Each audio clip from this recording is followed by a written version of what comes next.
Monsieur Drogba, félicitations, continue. Continue d'œuvrer pour ton pays. Continue à te présenter aux élections.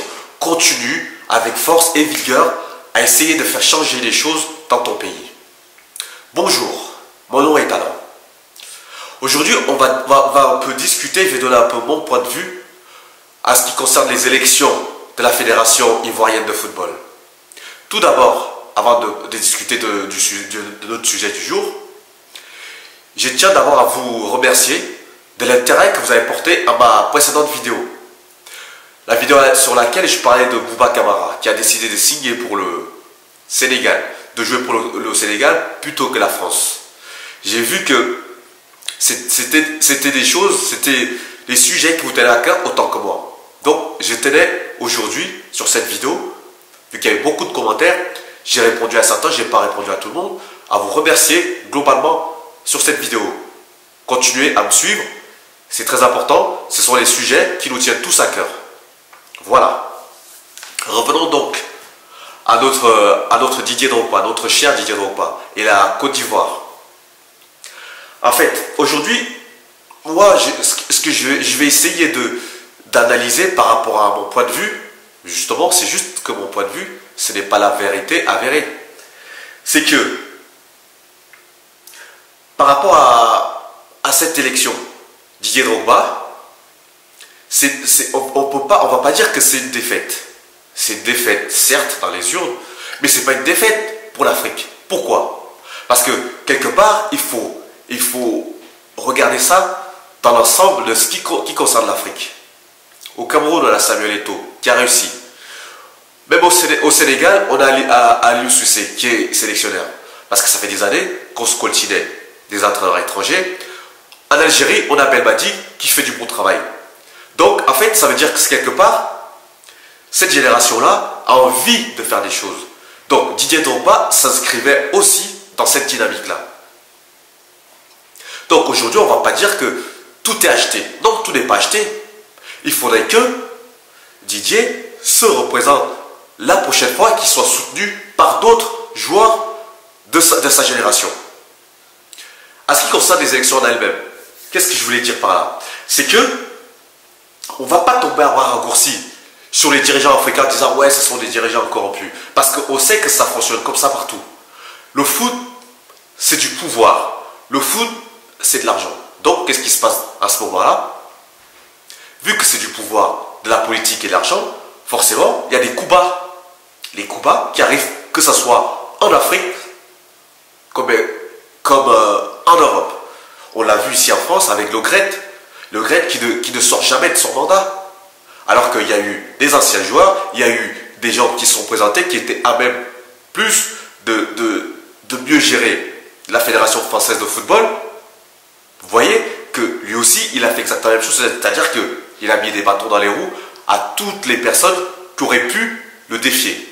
Donc, on ne peut pas juste l'incomber qu'à l'Afrique en disant que, ouais, de toute façon, l'Afrique, on ne peut rien y faire. Non, justement, ça doit être un signe d'encouragement. En se disant, malgré les bâtons qu'on met dans les roues, malgré que ça soit difficile, malgré que ça soit mal perçu, il faut quand même que les gens de la diaspora, les gens qui ont réussi en Europe, retournent en Afrique, prendre des postes, virer toutes ces personnes qui sont en place tellement longtemps, qui sont là que pour le chèque. Didier Drogba, il n'a pas besoin d'argent.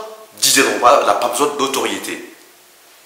Au contraire, grâce à sa notoriété, la Côte d'Ivoire peut s'en sortir au niveau football. C'est-à-dire qu'à lui tout seul, à l'énoncé du nom de Didier Drogba, tu peux avoir des sponsors, comme c'est passé au Cameroun avec Samuel Eto'o. Tu peux avoir des gens qui vont le suivre de façon désintéressée.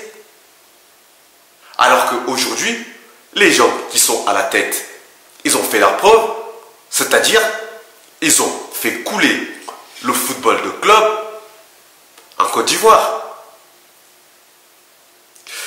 Donc, en fait, quelque part, il faudrait pas qu'on se résigne en se disant « Ouais, tu nous as dit à la précédente vidéo que vaudrait mieux qu'on envoie nos gamins aller jouer pour les pays africains. Est-ce que tu vois ce qui se passe là-bas? Oui. Est-ce que ce n'est pas un problème? Je ne dis pas que qu'il n'y a pas de problème, il n'y a pas de souci. Justement, il y a des soucis. Mais ce n'est pas parce qu'il y a des problèmes qu'on dit qu'on n'est plus africain. On est africain, on doit tout faire pour que les choses changent. Ce n'est pas en restant perché à l'Occident que les choses vont changer. Les choses ne changeront pas plus. Donc, vaut mieux aller se brûler les doigts, se confronter à la réalité du terrain, et après ça, on en discute. Parce que si on s'offusque en se disant « Ouais, de toute façon, ça ne changera jamais, l'Afrique c'est pourri, c'est la corruption, tout ça ».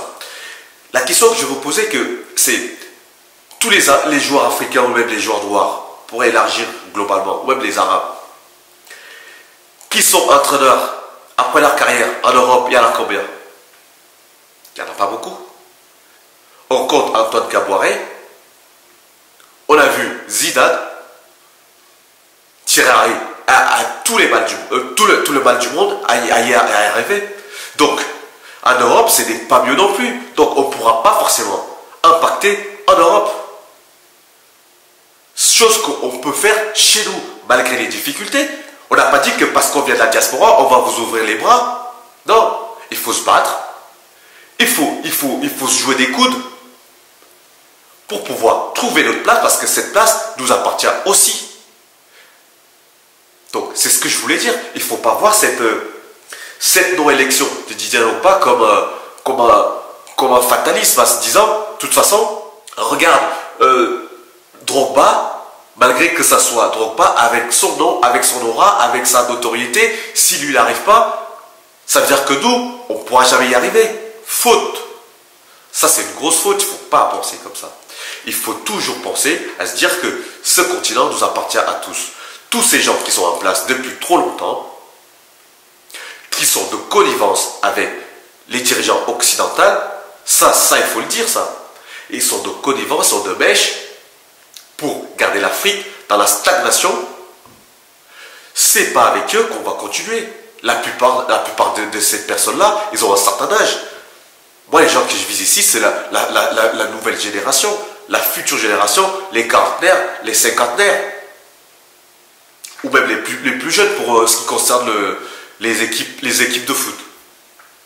Voilà ce qu'on a besoin. Donc, quelque part, faut pas se dire, voyez ce qui se passe quand on essaie de rentrer au pays pour pouvoir amener quelque chose. On nous accepte pas, on nous boycotte, on nous jette. Non, faut pas penser comme ça. Faut penser positif. Donc, voilà ce que mon point de vue que je vais donner un peu à cette élection, à non-élection de Didier Drogba en Côte d'Ivoire. Donc, je continue à vous remercier, à vous dire que ça m'a vraiment fait chaud au cœur de vos soutiens, et on se revoit très bientôt